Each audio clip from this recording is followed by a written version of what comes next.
So the resurrection miracle occurred.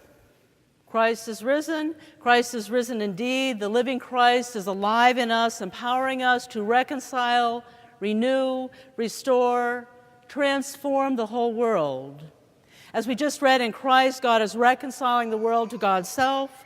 Through the Christ event, the world is being fully reunited with God once again, becoming realigned with God's purposes, with God's ways, just as it was in the beginning.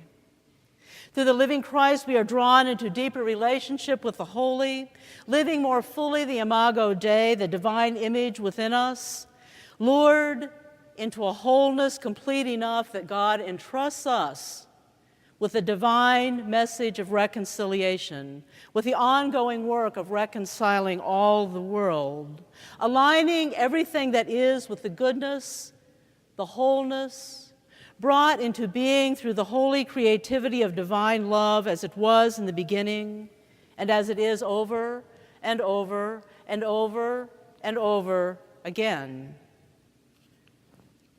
But what is this message of reconciliation entrusted to us by God, this sacred work to which God is calling us, the work of reconciling all the world?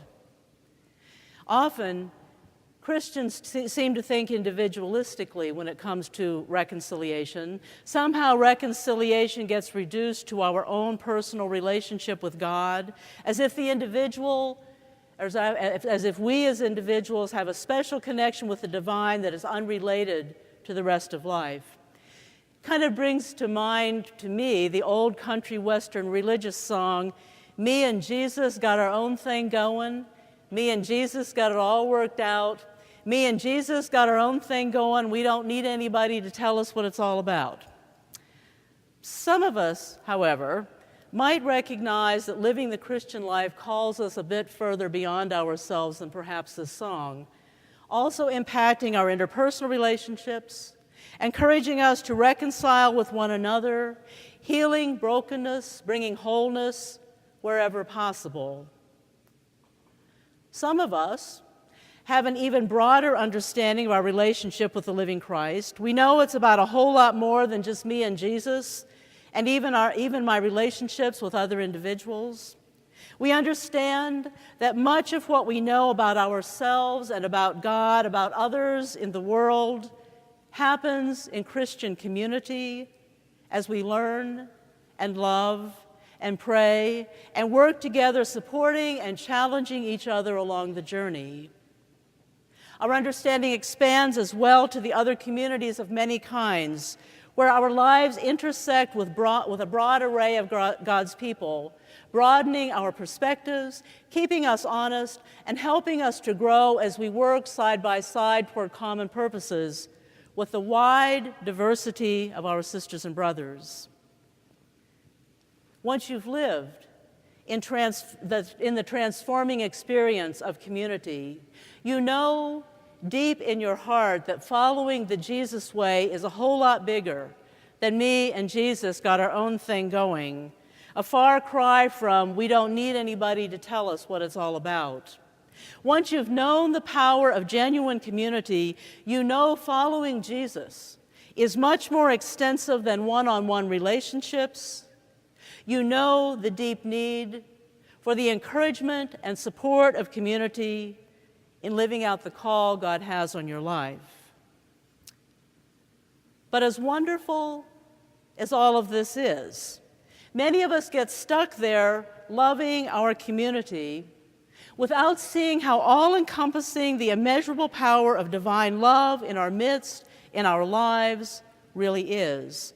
Or at least how all-encompassing this power really could be if we truly allowed divine love to infuse our beings.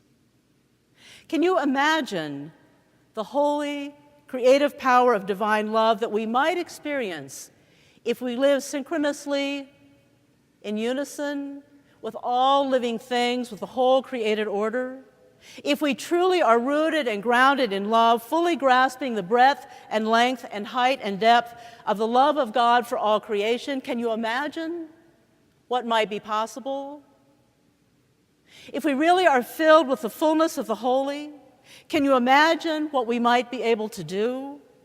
If together we really do experience divine love that exceeds our own understanding, indwelling all of who we are, can you imagine the power within us, the transformational power that we would embody?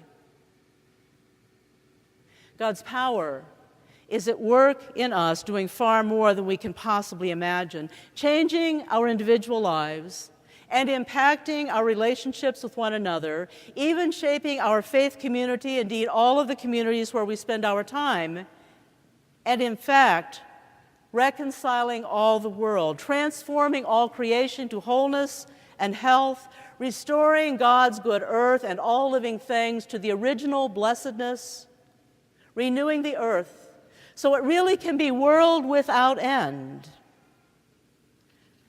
On this Earth Sunday, through our hymns and rituals of worship, there are many opportunities to remind ourselves of our vital, life-giving connection to all the world, to the earth, and all that is in it. To remind ourselves of our tremendous loss when we forget this connection, a connection so absolutely essential to the persons we are.